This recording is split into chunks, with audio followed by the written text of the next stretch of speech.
আজকের ভিডিওতে আলোচনা করব বাদশাহ জুলকারনাইন সম্পর্কে। তার কাহিনী এতটাই অবিশ্বাস্য আর অলৌকিক যে যদি তার স্বয়ং মহাগ্রন্থ আল কোরআনে বর্ণিত না হতো তবে হয়তো আধুনিক যুগের মানুষ একে নিছক রূপকথা বা মিথ্যা বলেই উড়িয়ে দিত। আজ আমরা সেই বিস্ময়কর রহস্যময় এবং অবিশ্বাস্য বাদশাহ জুলকারনাইনের গল্প শুনব, যার কাহিনী 1400 বছর আগে আরবের রুক্ষ মরুভূমিতে দাঁড়িয়ে শুনিয়েছিলেন সর্বশ্রেষ্ঠ মানব, আমাদের প্রিয় নবী মুহাম্মদ সাল্লাল্লাহু আলাইহি ওয়াসাল্লাম। মক্কার বুকে তখন এক থমথমে আর উত্তেজনাকর পরিবেশ। ইসলামের আলো কেবল মানুষের হৃদয়ে ছড়াতে শুরু করেছে। মক্কার কুরাইশ নেতারা মরিয়া হয়ে উঠেছে এই নতুন ধর্মকে যে কোনো মূল্যে থামানোর জন্য। তারা কিছুতেই বুঝতে পারছিল না কিভাবে মুহাম্মদ সাল্লাল্লাহু আলাইহি ওয়াসাল্লামকে মিথ্যা প্রমাণ করা যায়, কিভাবে মানুষের সামনে তাকে হেয় করা যায়। কোনো উপায় না পেয়ে তারা মদিনার ইহুদি পণ্ডিতদের কাছে লোক পাঠালো। ইহুদি পণ্ডিতেরা ছিল প্রাচীন কিতাব এবং ইতিহাসের জ্ঞানী। তারা কুরাইশদের শিখিয়ে দিল এক অভিনব কৌশল। তারা বলল, তোমরা তাকে 3টি প্রশ্ন করো। যদি সেই 3টি প্রশ্নের সঠিক উত্তর দিতে পারে তবে নিঃসন্দেহে সে একজন সত্য নবী, আর যদি না পারে তবে সে ভণ্ড। তখন তোমরা তার সাথে যা ইচ্ছা তাই করতে পারো। সেই 3টি কঠিন প্রশ্নের একটি ছিল বাদশাহ জুলকারনাইনকে নিয়ে, যিনি পৃথিবীর পূর্ব ও পশ্চিম প্রান্ত ভ্রমণ করেছিলেন। কুরাইশরা ভাবল, আরবের এক নিরক্ষর মানুষ, যিনি কখনো মক্কা ও সিরিয়ার বাইরে খুব একটা যাননি, প্রাচীন ইতিহাস নিয়ে যার কোনো প্রাতিষ্ঠানিক পড়াশোনা নেই, তিনি কি করে জানবেন সেই 1000 বছর আগের দিগ্বিজয়ী বাদশার কথা? তারা হাসি মুখে বুক ফুলিয়ে ফিরে এলো মক্কায়। সবার সামনে প্রশ্ন ছুড়ে দিল রাসূলুল্লাহ সাল্লাল্লাহু আলাইহি ওয়াসাল্লামের দিকে। নবীজি অত্যন্ত আত্মবিশ্বাসের সাথে বললেন, আমি আগামীকাল তোমাদের এর উত্তর দেব। কিন্তু তিনি ভবিষ্যতের কোনো কাজের ক্ষেত্রে ইনশা আল্লাহ কথাটি বলতে ভুলে গিয়েছিলেন। আর ঠিক এই কারণেই আসমান থেকে ওহী আসা সাময়িকভাবে বন্ধ হয়ে গেল। 1 দিন, 2 দিন, 3 দিন করে দীর্ঘ 15 দিন কেটে গেল। মক্কার কাফিররা আনন্দে মেতে উঠল। তারা চারদিকে রটিয়ে দিতে শুরু করল যে মুহাম্মদের খোদা তাকে ছেড়ে চলে গেছে, সে আর কোনো উত্তর দিতে পারবে না। নবীজির হৃদয় তখন বিষাদে আর দুশ্চিন্তায় পূর্ণ। অবশেষে সমস্ত অপেক্ষার অবসান ঘটিয়ে সমস্ত উপহাসের জবাব নিয়ে জিবরাইল আলাইহিসসালাম আকাশ থেকে নেমে এলেন। তিনি নিয়ে এলেন সূরা আল কাহাফ, আর সেই সূরার আয়াতে আয়াতে উন্মোচিত হল সেই অজানা রহস্যময় বাদশার অবিস্মরণীয় উপাখ্যান। আল্লাহ তাআলা সেই মহান বাদশাকে ডাকলেন জুলকারনাইন নামে। জুলকারনাইন, এই অদ্ভুত নামের অর্থ কি? আরবি ভাষায় জুল মানে হল অধিকারী, আর কারনাইন মানে হল 2টি শিং বা 2টি যুগ। কেউ কেউ বলেন তিনি পৃথিবীর পূর্ব ও পশ্চিম এই 2 প্রান্তে পৌঁছেছিলেন বলে তাকে জুলকারনাইন বলা হয়।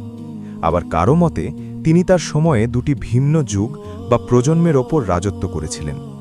এমনও মত রয়েছে যে তিনি আলো এবং অন্ধকারের পথে ভ্রমণ করেছিলেন, অথবা তার মুকুটে 2টি শিংয়ের মতো বিশেষ কোনো অংশ ছিল। তবে নাম বা উপাধির পেছনের কারণ যাই হোক না কেন, তার আসল পরিচয় লুকিয়ে আছে তার সুবিশাল কর্মে, তার অটল বিশ্বাসে এবং তার অতুলনীয় ন্যায়বিচারে। আল্লাহ তাআলা কুরআনে স্পষ্ট করে জানিয়ে দিলেন, আমি তাকে পৃথিবীতে প্রতিষ্ঠিত করেছিলাম এবং তাকে প্রত্যেক বিষয়ের পথ ও উপকরণ দান করেছিলাম। কি অদ্ভুত আর বিস্ময়কর এই ঘোষণা! স্বয়ং আল্লাহ রাব্বুল আলামিন যার ক্ষমতার স্বীকৃতি দিচ্ছেন, তার ক্ষমতা ঠিক কতটা বিশাল ছিল তা কি আমরা আমাদের এই ক্ষুদ্র মস্তিষ্কে আদৌ কল্পনা করতে পারি? আল্লাহ তাকে এমন জ্ঞান, এমন অত্যাধুনিক কৌশল, এমন অঢেল সম্পদ এবং এমন এক সুশৃঙ্খল বিশাল সৈন্যবাহিনী দিয়েছিলেন যার সামনে পৃথিবীর কোনো শক্তি টিকতে পারত না। তিনি চাইলে পারতেন পুরো পৃথিবীকে রক্তে ভাসিয়ে দিতে, পারতেন নিজের নামে বিশাল সব মূর্তি বানাতে, মানুষকে নিজের দাস বানাতে, কিন্তু তিনি তা করেননি। তিনি তার এই অসীম ক্ষমতাকে ব্যবহার করেছিলেন কেবল আল্লাহর সন্তুষ্টির জন্য, মাজলুম ও অসহায় মানুষের সহায়তার জন্য এবং পৃথিবীতে ন্যায় বিচার প্রতিষ্ঠার জন্য। জুলকারনাইনের সেই অবিশ্বাস্য বিশ্বযাত্রা শুরু হলো। তিনি তার বিশাল বাহিনী নিয়ে বেরিয়ে পড়লেন অজানার উদ্দেশ্যে। তার প্রথম যাত্রা ছিল পশ্চিম দিকে, যেদিকে সূর্য অস্ত যায়। দিনের পর দিন, মাসের পর মাস চলতে থাকলো তার এই বিরতিহীন অভিযান। দুর্গম পাহাড়ের চূড়া, বিস্তীর্ণ তপ্ত মরুভূমি আর গভীর অরণ্য পেরিয়ে তার বাহিনী বীর দর্পে এগিয়ে চলল। তার সাথে ছিল হাজার হাজার সুসজ্জিত সৈন্য, সারি সারি ঘোড়া, উট আর সমরাস্ত্রের এক বিশাল বহর। তাদের চলার পথের ধুলোয় আকাশ যেন অন্ধকার হয়ে আসছে। তাদের ঘোড়ার খুরের শব্দে কেঁপে উঠছে মাটি। চলতে চলতে তিনি এমন এক জায়গায় পৌঁছালেন যা ছিল তৎকালীন মানুষের জানা পৃথিবীর একেবারে শেষ সীমানা। এর বাইরে আর কোনো স্থলভাগ বা জনবসতি ছিল না। সেখানে দাঁড়িয়ে জুলকারনাইন দেখলেন এক অদ্ভুত, মায়াবী আর বিস্ময়কর দৃশ্য। সূর্য যেন এক বিশাল কর্দমাক্ত জলাশয়ের মধ্যে ডুবে যাচ্ছে। কোরআনের ভাষায় একে বলা হয়েছে আইনিন হামিয়া। এটি হতে পারে কোনো মহাসাগরের তীর বা কোনো বিশাল জলাভূমি, যেখানে সূর্যাস্তের সময় পানির রং কাদার মতো কালো ও লালচে দেখায়। বিশাল সেই জলরাশির তীরে দাঁড়িয়ে জুলকারনাইন যখন সূর্যাস্ত দেখছিলেন, তখন তার সামনে এক নতুন পরীক্ষা উপস্থিত হলো। সেই অঞ্চলে এক অবাধ্য এবং পাপাচারী জাতির বসবাস ছিল। আল্লাহ সুবহানাহু ওয়া তাআলা জুলকারনাইনকে বললেন, হে জুলকারনাইন, তুমি চাইলে তাদের কঠোর শাস্তি দিতে পারো অথবা তাদের সাথে সদয় আচরণ করতে পারো। তিনি একজন প্রবল পরাক্রমশালী শাসক, যার হাতে অসীম ক্ষমতা, যার তরবারির নিচে দাঁড়িয়ে আছে এক পরাজিত ও দুর্বল জাতি। আল্লাহ তাকে পুরোপুরি স্বাধীনতা দিয়েছেন তাদের ভাগ্য নির্ধারণের। পৃথিবীর অন্য কোনো অহংকারী রাজা হলে হয়তো সাথে সাথে তাদের নির্বিচারে হত্যা করত, তাদের সম্পদ লুণ্ঠন করত বা তাদের আজীবনের জন্য দাসে পরিণত করত। কিন্তু জুলকারনাইন কি করলেন? তিনি তার ক্ষমতার দম্ভ দেখালেন না। তিনি অত্যন্ত প্রজ্ঞার সাথে ঘোষণা করলেন এক যুগান্তকারী এবং মানবিক সংবিধান। তিনি বললেন, যে ব্যক্তি জুলুম করবে, পাপাচার করবে, আমি তাকে শাস্তি দেব।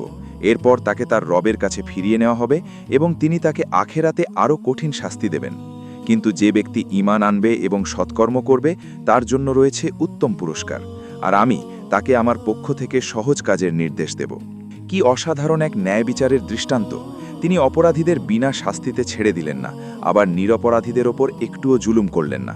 তিনি মানুষকে অত্যন্ত স্পষ্টভাবে বুঝিয়ে দিলেন যে এই পৃথিবীতে তার ক্ষমতা কেবল আল্লাহর দেওয়া এক পবিত্র আমানত মাত্র, আর আখেরাতের বিচারই হল চূড়ান্ত বিচার। তিনি সেই পশ্চিম অঞ্চলে ন্যায় বিচার প্রতিষ্ঠা করলেন, মানুষকে এক আল্লাহর পথে ডাকলেন এবং তারপর আবার নতুন এক গন্তব্যের উদ্দেশ্যে বেরিয়ে পড়লেন। পশ্চিমের কাজ সফলভাবে শেষ করে জুলকারনাইন এবার মুখ ফেরালেন ঠিক উল্টো দিকে, পৃথিবীর পূর্ব প্রান্তে, যেখান থেকে প্রতিদিন সূর্য উদিত হয়। আবার শুরু হলো সেই দীর্ঘ, ক্লান্তিকর এবং রোমাঞ্চকর যাত্রা। মাইলের পর মাইল বিরান ভূমি, দিনের প্রচণ্ড রোদ আর রাতের হাড় কাঁপানো শীত উপেক্ষা করে প্রবল সাহসের সাথে এগিয়ে চলল তার বাহিনী। অবশেষে তারা পৌঁছালেন পৃথিবীর পূর্ব প্রান্তের এমন এক দুর্গম জায়গায়, যেখানে সূর্যের আলো এক অদ্ভুত এবং অসহায় নাতির ওপর এসে পড়ছে। কোরআনের বর্ণনায় এই জায়গাটির চিত্রায়ন এতই জীবন্ত যে চোখ বন্ধ করলেই তা দেখতে পাওয়া যায়। আল্লাহ বলছেন, অবশেষে যখন তিনি সূর্যোদয়ের স্থানে পৌঁছালেন, তখন দেখলেন তা এমন এক সম্প্রদায়ের উপর উদিত হচ্ছে যাদের জন্য আমি সূর্যের তাপ থেকে রক্ষা পাওয়ার কোনো আড়াল রাখিনি। একটু কল্পনা করুন সেই মানুষগুলোর করুণ অবস্থা। তাদের কোনো ঘরবাড়ি ছিল না, রোদ থেকে বাঁচার মতো কোনো তাঁবু ছিল না, এমনকি পরনে পর্যাপ্ত কাপড়ও হয়তো ছিল না। তাদের ভূমি ছিল এতটাই সমতল ও রুক্ষ যে সেখানে কোনো বড় গাছপালা বা পাহাড়ের ছায়াও ছিল না। সূর্যের প্রখর রোদ সরাসরি তাদের শরীরের উপর এসে পড়ত। তারা গুহায় বা মাটির নিচে গর্ত করে কোনো মতে নিজেদের লুকিয়ে রাখত। তারা ছিল একেবারে আদিম, অনগ্রসর এবং অসহায় এক মানবগোষ্ঠী। জুলকারনাইন তাদের ওপর কোনো রকম আধিপত্য বিস্তার করলেন না। তিনি তাদের জীবনযাত্রায় জোর করে কোনো পরিবর্তন আনলেন না বা তাদের ওপর কোনো প্রকার কর চাপিয়ে দিলেন না। তিনি তাদের প্রতি অত্যন্ত দয়াশীল হলেন। আল্লাহ তাআলা কোরআনে বলছেন, ঘটনা এমনই ছিল, আর তার কাছে যা কিছু ছিল আমার জ্ঞান তা সম্পূর্ণ পরিবেষ্টন করে আছে। এই আয়াতে লুকিয়ে আছে এক গভীর তাৎপর্য।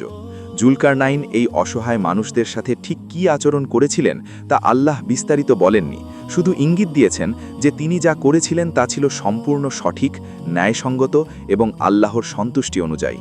তিনি তাদের নিজ অবস্থায় শান্তিতে বসবাস করতে দিলেন এবং সেখান থেকে তার তৃতীয় এবং সবচেয়ে রহস্যময় যাত্রার জন্য প্রস্তুত হলেন।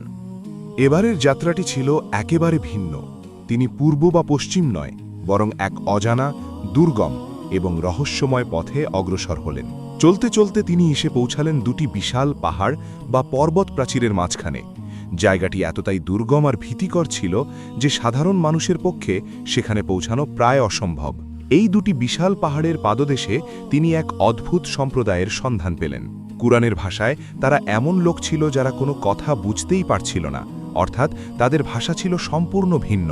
জুলকারনাইন বা তার বাহিনীর কেউ তাদের ভাষা বুঝতে পারছিল না, আর তারাও জুলকারনাইনের ভাষা বুঝছিল না। কিন্তু বিপদের ভাষা, কান্নার ভাষা আর আতঙ্কের ভাষা তো পৃথিবীর সব মানুষের কাছেই এক। ইশারায় বা কোনো দোভাষীর মাধ্যমে যখন তাদের সাথে যোগাযোগ স্থাপন করা হলো তখন বেরিয়ে এলো এক ভয়ঙ্কর এবং শিউরে ওঠার মতো সত্য। সেই দুর্বল আর আতঙ্কিত মানুষগুলো জুলকারনাইনকে জানালো এক মহাবিপদের কথা। তারা বলল, হে জুলকারনাইন, ইয়াজুজ এবং মাজুজ এই দেশে ব্যাপক ফাসাদ বা অশান্তি সৃষ্টি করছে। কারা এই ইয়াজুজ আর মাজুজ? ইসলামিক স্কলারদের মতে এরা হলো আদম আলাহিসাল্লামের বংশধর, কিন্তু এরা সাধারণ মানুষের মতো স্বাভাবিক নয়। এরা অত্যন্ত হিংস্র, বর্বর, রক্তপিপাসু এবং ধ্বংসাত্মক প্রকৃতির। এদের সংখ্যা অগণিত, যা সাধারণ মানুষের ধারণারও বাইরে। এরা পাহাড়ের ওপার থেকে বন্যার পানির মতো ছুটে আসত, নিরীহ মানুষদের নির্মমভাবে হত্যা করত, তাদের সব ফসল নষ্ট করত, জনবসতি জ্বালিয়ে দিত এবং যা পেত তাই ধ্বংস করে দিত। এদের হাত থেকে বাঁচার কোনো উপায় সেই দুর্বল মানুষগুলোর ছিল না। তারা ছিল পুরোপুরি অসহায়। মৃত্যু যেন প্রতিদিন তাদের তাড়া করে ফিরত। যখন তারা দেখল যে জুলকারনাইনের মতো একজন শক্তিশালী, দয়ালু ও ন্যায়পরায়ণ বাদশাহ বিশাল বাহিনী নিয়ে তাদের মাঝে উপস্থিত হয়েছেন, তখন তারা যেন মৃত্যুর দুয়ার থেকে প্রাণের আশা ফিরে পেল। তারা জুলকারনাইনকে একটি প্রস্তাব দিল। তারা কাতর কণ্ঠে বলল, আমরা কি আপনাকে আমাদের সম্পদ থেকে কিছু কর বা টাকা পয়সা দেব, যাতে আপনি আমাদের এবং তাদের মাঝখানে এক মজবুত প্রাচীর নির্মাণ করে দেন? তিনি অত্যন্ত বিনয়ের সাথে বললেন, আমার রব আমাকে যে ক্ষমতা ও সম্পদ দিয়েছেন সেটাই আমার জন্য যথেষ্ট। তোমাদের সম্পদের আমার কোনো প্রয়োজন নেই। তোমরা শুধু আমাকে তোমাদের শ্রম ও শারীরিক শক্তি দিয়ে সাহায্য করো। আমি তোমাদের ও তাদের মাঝখানে এক দুর্জয় প্রাচীর গড়ে দেব। সুবহানাল্লাহ! এটিই হলো একজন প্রকৃত মুমিন শাসকের বৈশিষ্ট্য। তিনিও সকলের সাথে কাজ শুরু করলেন। এটি কোনো সাধারণ ইটের বা পাথরের দেওয়াল ছিল না। এটি ছিল প্রাচীন পৃথিবীর এক বিস্ময়কর, অকল্পনীয় ইঞ্জিনিয়ারিং প্রজেক্ট। জুলকারনাইন নির্দেশ দিলেন, আমার কাছে লোহার বড় বড় পাত বা খণ্ড নিয়ে এসো। পাহাড়ের মাঝখানের সেই বিশাল ফাঁকা জায়গাটি ভারী লোহার পাত দিয়ে স্তরে স্তরে ভরিয়ে দেওয়া হলো। একেবারে পাহাড়ের চূড়া পর্যন্ত যখন লোহার স্তূপ সমান হয়ে গেল, তখন তিনি নির্দেশ দিলেন, এবার তোমরা আগুন জ্বালাও। বিশাল সেই লোহার স্তূপের চারপাশে প্রচণ্ড আগুন জ্বালানো হলো। দাউ দাউ করে জ্বলতে লাগল আগুনের বিশাল লেলিহান শিখা। বাতাসের তোড়ে সেই আগুন এমন রূপ নিল যে পুরো লোহার পাহাড়টি যেন এক বিশাল অগ্নিকুণ্ডে পরিণত হল। লোহাগুলো উত্তপ্ত হয়ে একেবারে আগুনের মতো লাল হয়ে গেল। তৈরি হলো দুই পাহাড়ের মাঝখানে এক জ্বলন্ত লোহার প্রাচীর। তিনি বললেন, এবার আমার কাছে গলিত তামা নিয়ে এসো। আমি এই জ্বলন্ত লোহার ওপর তা ঢেলে দেব। গলিত তামা সেই উত্তপ্ত লোহার পাতগুলোর ফাঁকে ফাঁকে ঢুকে গিয়ে এমন এক রাসায়নিক মিশ্রণ তৈরি করল, যা ঠান্ডা হওয়ার পর পৃথিবীর অন্যতম কঠিন, মসৃণ এবং অভেদ্য এক ধাতব প্রাচীরে পরিণত হল। এটি এতটাই মসৃণ এবং উঁচু ছিল যে ইয়াজুজ এবং মাজুজের পক্ষে তা বেড়ে ওপরে ওঠা একেবারে অসম্ভব হয়ে গেল। আর এটি এতটাই পুরু ও শক্ত ছিল যে তা ভেঙে বা ফুটো করে আসাও তাদের পক্ষে অসম্ভব হয়ে গেল। চিরকালের জন্য সেই পাহাড়ের ওপারে আটকে গেল সেই ভয়ঙ্কর ধ্বংসাত্মক জাতি। আর এই দিকের দুর্বল মানুষগুলো পেল এক নিরাপদ, সুন্দর ও শৃঙ্খল জীবন। কাজ শেষ হল। বিশাল সেই প্রাচীরের দিকে তাকিয়ে যে কারোরই অহংকারে বুক ফুলে যাওয়ার কথা। জুলকারনাইন চাইলেই পারতেন এই প্রাচীরের গায়ে নিজের নাম খোদাই করে রাখতে, পারতেন সবাইকে ডেকে বলতে, দেখো আমি আমার অসীম বুদ্ধি, আমার উন্নত প্রযুক্তি আর আমার ক্ষমতা দিয়ে কত বড় এক অসাধ্য সাধন করেছি। কিন্তু না, একজন আল্লাহর প্রিয় বান্দা কখনোই এমনটা করেন না। তিনি সেই বিশাল এবং অভেদ্য প্রাচীরের দিকে তাকিয়ে চরম বিনয় ও কৃতজ্ঞতার সাথে বললেন, এটি আমার রবের এক বিশেষ রহমত। আল্লাহু আকবার! তিনি নিজের কোনো কৃতিত্বই দাবি করলেন না। সব কিছুই তিনি সঁপে দিলেন সেই মহান রবের দরবারে, যিনি তাকে এই অসামান্য জ্ঞান ও ক্ষমতা দিয়েছেন। শুধু তাই নয়, তিনি সাথে সাথে ভবিষ্যতের এক ভয়ঙ্কর ভবিষ্যৎবাণীও স্মরণ করিয়ে দিলেন। তিনি বললেন, যখন আমার রবের ওয়াদা পূর্ণ হওয়ার সময় আসবে, তখন তিনি এই বিশাল অহংকার চূর্ণ করে একে মাটির সাথে মিশিয়ে দেবেন, আর আমার রবের ওয়াদা চিরসত্য। এখন একটি বড় প্রশ্ন হল, এই মহান বাদশাহ জুলকারনাইন আসলে কে ছিলেন? ইতিহাসে তার আসল পরিচয় কি? বহু শতাব্দী ধরে মুফাসসিরিন, ঐতিহাসিক এবং গবেষকরা এই প্রশ্নের সঠিক উত্তর খুঁজে বেরিয়েছেন।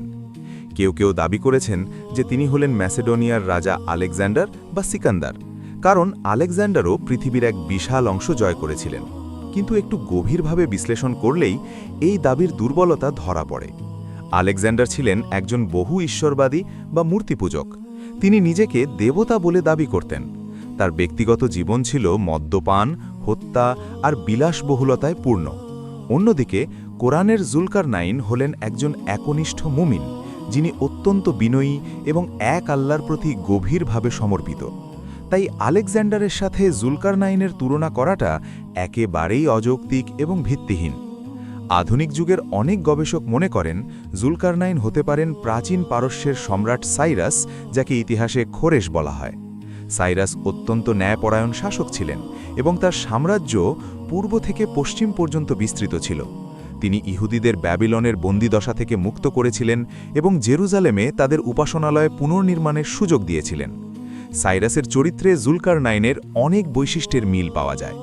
আবার কিছু আরব ঐতিহাসিকের মতে তিনি ছিলেন প্রাচীন ইয়েমেনের হিমিয়ার বংশের কোনো এক মহান বাদশাহ, কারণ হিমিয়ার রাজাদের নামের শুরুতে জুল শব্দটি ব্যবহার করার প্রথা ছিল।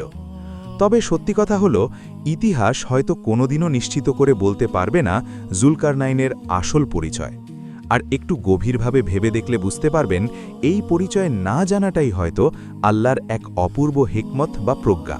আল্লাহ তাআলা যদি চাইতেন তবে কোরআনে তার আসল নাম, তার জন্মস্থান, তার পিতার নাম সব কিছুই বিস্তারিত উল্লেখ করতে পারতেন, কিন্তু আল্লাহ তা করেননি। কারণ কোরআনের উদ্দেশ্য কোনো নিখুঁত ইতিহাসের বই হওয়া নয়। কোরআনের উদ্দেশ্য হল মানুষকে হেদায়েত দেওয়া, জীবনের চরম সত্যের শিক্ষা দেওয়া। জুলকারনাইন কে ছিলেন তার চেয়ে অনেক বেশি গুরুত্বপূর্ণ হল জুলকারনাইন কি করেছিলেন এবং কিভাবে করেছিলেন। তার চরিত্র, তার ন্যায় বিচার, তার বিনয় আর তার তাকওয়াই হল আমাদের জন্য আসল শিক্ষণীয় বিষয়। আজকের এই আধুনিক পৃথিবীর দিকে একবার তাকান, একটু চিন্তা করুন আমাদের বর্তমান নেতাদের কথা, বিশ্বমোড়লদের কথা। যখনই কোনো মানুষের হাতে সামান্য কিছু ক্ষমতা আসে, যখনই কোনো রাষ্ট্র একটু শক্তিশালী হয়, তখনই শুরু হয় অন্যকে শাসন করার, শোষণ করার এক কঠিন প্রতিযোগিতা। দুর্বল জাতিগুলোর ওপর নেমে আসে জুলমের স্টিম রোলার। সম্পদের লোভে ধ্বংস করে দেওয়া হয় নিরীহ জনপদ। ক্ষমতার অহংকারে মানুষ নিজেকে ধরাছোঁয়ার বাইরে ভাবতে শুরু করে। কিন্তু জুলকারনাইনের জীবন আমাদের এক সম্পূর্ণ ভিন্ন বার্তা দেয়। তিনি আমাদের শেখান যে ক্ষমতা মানেই ভোগবিলাস নয়, ক্ষমতা মানে হলো এক বিশাল দায়িত্ব বা আমানত। একজন প্রকৃত নেতা কখনো তার দুর্বল প্রজাদের শোষণ করেন না, বরং তিনি নিজের বুকের ঢাল দিয়ে তাদের রক্ষা করেন। জুলকারনাইন প্রমাণ করে গেছেন যে পুরো পৃথিবীর অধিপতি হয়েও কিভাবে আল্লাহর সামনে একজন নগণ্য দাসের মতো মাথা নত করে থাকা যায়। তিনি দেখিয়ে গেছেন প্রযুক্তি আর সম্পদের চূড়ান্ত শিখরে পৌঁছেও কিভাবে বলতে হয় এ সব কিছু আমার রাবের রহমত। এই যে তাওয়াক্কুল, এই যে আল্লাহর উপর অগাধ বিশ্বাস, এটাই একজন মুমিনকে পৃথিবীর অন্য সবার চেয়ে আলাদা করে দেয়।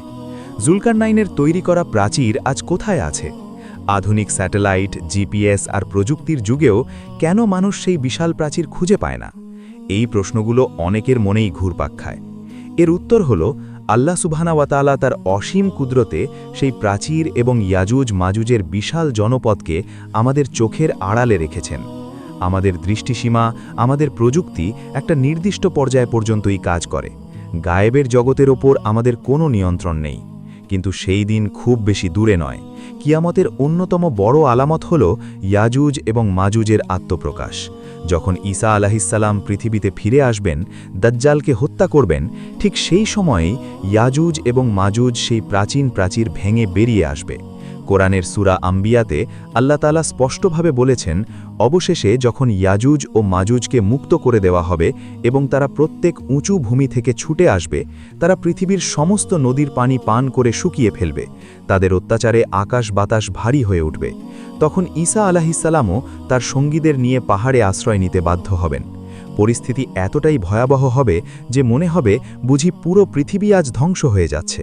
কিন্তু তারপর চরম হতাশার সেই মুহূর্তে আবার আল্লাহর সাহায্য আসবে। আল্লাহর এক অলৌকিক নির্দেশনায় ধ্বংস হয়ে যাবে সেই অজেয় ইয়াজুজ এবং মাজুজের বাহিনী। পৃথিবী আবার শান্ত হবে। জুলকারনাইনের গল্প শুধু এক প্রাচীন বাদশার গল্প নয়, এটি আমাদের ঈমানের গল্প, এটি ক্ষমতার সাথে বিনয়ের গল্প, এটি জালিমের বিরুদ্ধে মাজলুমের ঢাল হয়ে দাঁড়ানোর গল্প। জুলকারনাইন আজ আমাদের মাঝে নেই, তার সেই বিশাল সাম্রাজ্যও আর নেই, কিন্তু মহাগ্রন্থ আল কোরআনে তার নাম চির অম্লান হয়ে আছে।